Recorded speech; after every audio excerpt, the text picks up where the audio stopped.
Hello friends, welcome to my channel. অনেক দিন বাদে তোমাদের সঙ্গে একটা ভিডিও শেয়ার করছি। ভিডিওটা কী জানতে ইচ্ছে করছে, অ্যাকচুয়ালি মামের এক্সাম স্টার্ট হয়ে গেছিলো।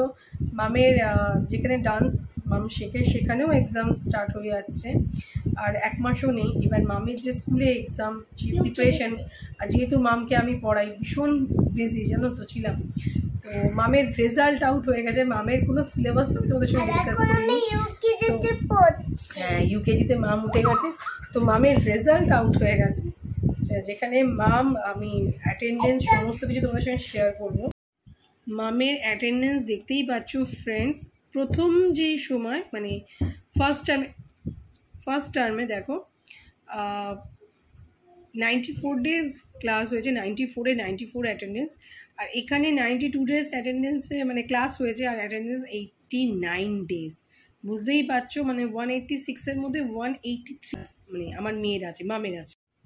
একটু পার্থক্য এসছে, প্লাস আছে ফার্স্ট টার্ম মানে CA1 half yearly, CA2 annual পরীক্ষা। দেখতেই পাচ্ছ, সেটা নিজে বুঝতে পারছি, তোমরা দেখতে পারবে না, আমি আরও সামনে থেকে দেখাচ্ছি। 40-তে 36.5 পেয়েছে। এটা হলো ওদের ইংলিশ, ঠিক আছে। পরেরটা দেখ, পরেরটা হলো ফ্রেন্ডস, এটা হলো ম্যাথে পেয়েছে 40-তে 35। সামনে থেকে জন্য দেখাচ্ছি 35। আচ্ছা, বেঙ্গলি ওদের 20-তে পরীক্ষা হয়েছে।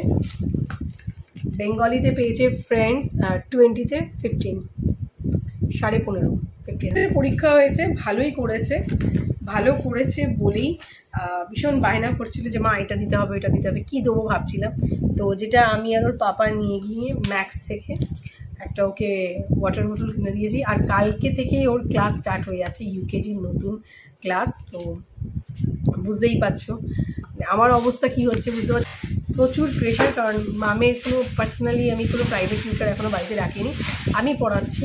তো তোমরা লেগে গেছিলাম একটা টিফিন বক্সও আছে। ভেতরে দেখানোর মতো কিছু নেই। তো যাই হোক, তোমরা ভিডিওটা দেখছো, প্রে করো ঠাকুরের কাছে যেন রেজাল্ট এরকমই ভালো হতে থাকে। রেজাল্টটা যেন নেক্সট ক্লাসে, তো এখন ইউকেজিতে উঠলো, নেক্সট ক্লাসে যেন আরও ভালো রেজাল্ট করে। আর আমি না ম্যামকে জিজ্ঞেস করেছিলাম, ওদের কপিতে যে মার্কসটা দেয় মানে 100-এ বোধহয় 87 না 88 মতন পেয়েছে, A+ আছে। মার্কসটা কেন শো হয় না, ফার্স্ট সেকেন্ড থার্ড কেন হয় না? এর একটাই কারণ, প্রিন্সিপাল ম্যাম আর ম্যামরা বলা করেছে যে বাবা মাদের মধ্যে না ভীষণ রেষারেষি হয়ে যায়, যে আমি আমার মেয়েকে এত পড়ালাম, আমি আমার ছেলেকে এত পড়ালাম, কেন 20-তে ও 7 পেয়েছে বা 10 পেয়েছে। তো ওই জন্যই মার্কসটা রেজাল্টে শো করে না। রেজাল্টটা তো সবার হাতে হাতে দেয়, এই একটা কারণে। আমার মনে হয় বাচ্চাদের ওপর এত চাপ দেওয়া উচিত না। পড়াশোনার ঠিক আছে, পড়াবে না কেন, কারণ পড়াশোনাটা ভীষণ দরকার। আজকালকার দিনে পড়াশোনা ভীষণ দরকার। হ্যাঁ, না পড়া করলে গার্জেন, পড়াশোনাটা ভীষণ দরকার। কিন্তু এতটাও প্রেশার, এতটাও রেষারেষি করো না যাতে ওরা বিরক্ত বোধ হয়। আমার মনে হয় পড়াশোনাটা ওদেরকে ভালো করে বুঝতে হবে, তারপর ওদেরকে বোঝাতে হবে। ওদেরকে না বুঝে পড়ালে হবে না। টাটা।